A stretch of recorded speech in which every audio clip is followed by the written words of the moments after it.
This video is brought to you by Squarespace, helping you make beautiful websites quickly and easily.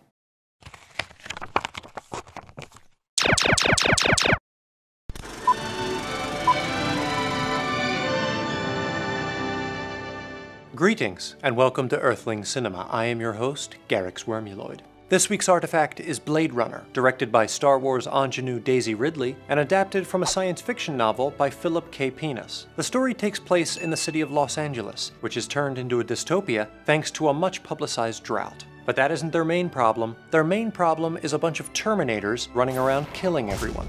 Solution? Bring in alcoholic ex-cop Rick Deckard to reluctantly solve the case. No choice, huh? No choice, pal. Deckard goes to meet with Eldon Tyrell, the creator and executive producer of the Replicants. That's what they call Terminators in SoCal.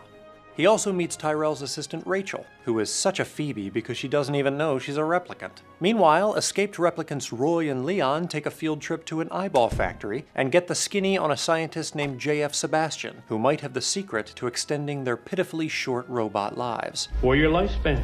Not that the human lifespan was anything to mind meld home about either. Rachel tries to prove she's human by showing Deckard a photo ID, which is the same way humans used to prove they deserved alcohol. But Deckard informs her that her memories are actually those of Tyrell's niece. Implants. Implanted in Rachel as an elaborate prank. She cries a single tear and departs wordlessly, never to be seen again for a few scenes. Deckard searches Leon's hotel room and finds a picture of a female replicant and a synthetic snake scale, but he can't make heads or scales of it, so he gives up and hits the strip club. Fortunately, that's where the snake lady works, so he gets to kill her after all. And as if this day couldn't get any better, who should show up but Rachel, back on the block to save Deckard's hide. He thanks her with some very romantic sexual assault. In replicant news, Pris, the other girl one, finds Sebastian the science guy and mercilessly dials up the will they won't they chemistry. Hi. Hi. Looks like they won't. Sebastian takes them to Tyrell's modest pyramid apartment, tricking his way in the door with the promise of chess. Bishop, king, 7, checkmate, I think. The Achilles heel of all bespectacled nerds. Roy asks his maker to grant him longer life. I want more life, Father. But Tyrell says it would be impossible, not to mention that it would eat up all his chess time. Roy isn't mad, just disappointed. Deckard somehow knows to go to Sebastian's apartment, where Pris surprises him with the old pretend to be a life-size doll routine. Then she does a bunch of scary gymnastics, but Deckard simply shoots her. Same as he did to that guy with the sword. Roy and Deckard play grab-ass for a while, That's hurt. and eventually make their way to the roof. Deckard nearly falls off, that clumsy Clara, but Roy won't let that happen, since he needs an audience for the chill last words he's been workshopping. All those moments will be lost in time.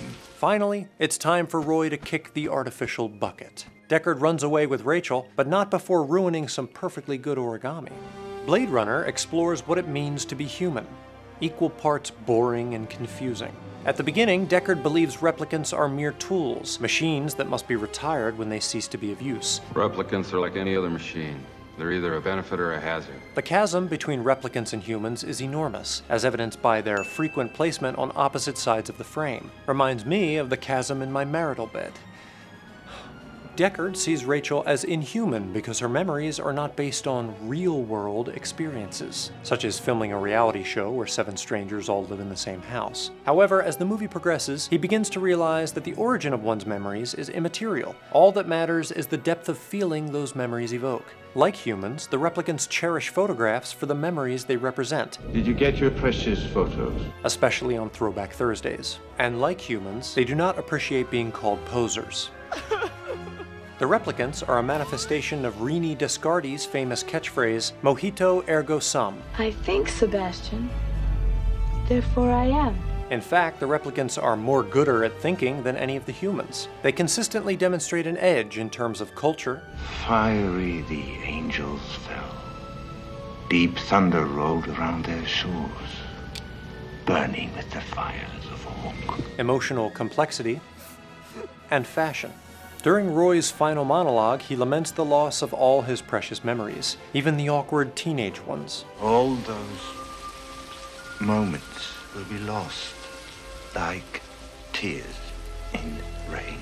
Deckard finally understands that it doesn't matter whether one's life is a feat of nature or bioengineering. It can be lost, and the fear of this loss is what makes one alive. Also roller coasters. You haven't lived until you've done the loop-de-loop on the Screamin' Demon. Whoa. By the end, Deckard is such a forward-thinking hippie that he doesn't even care that he himself may be a replicant.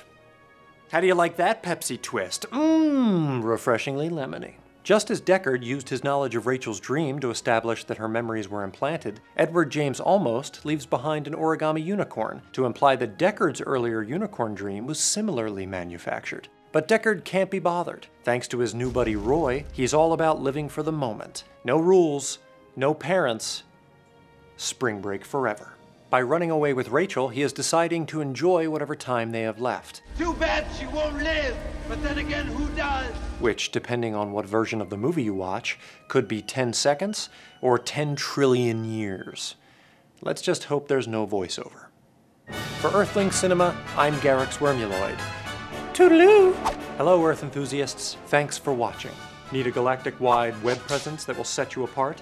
There's no better way to do it than with a website made with Squarespace. Squarespace has made it easy for all beings in the galaxy to make a beautiful website, and they're giving you 10% off your first order when you use the offer code EARTHLING.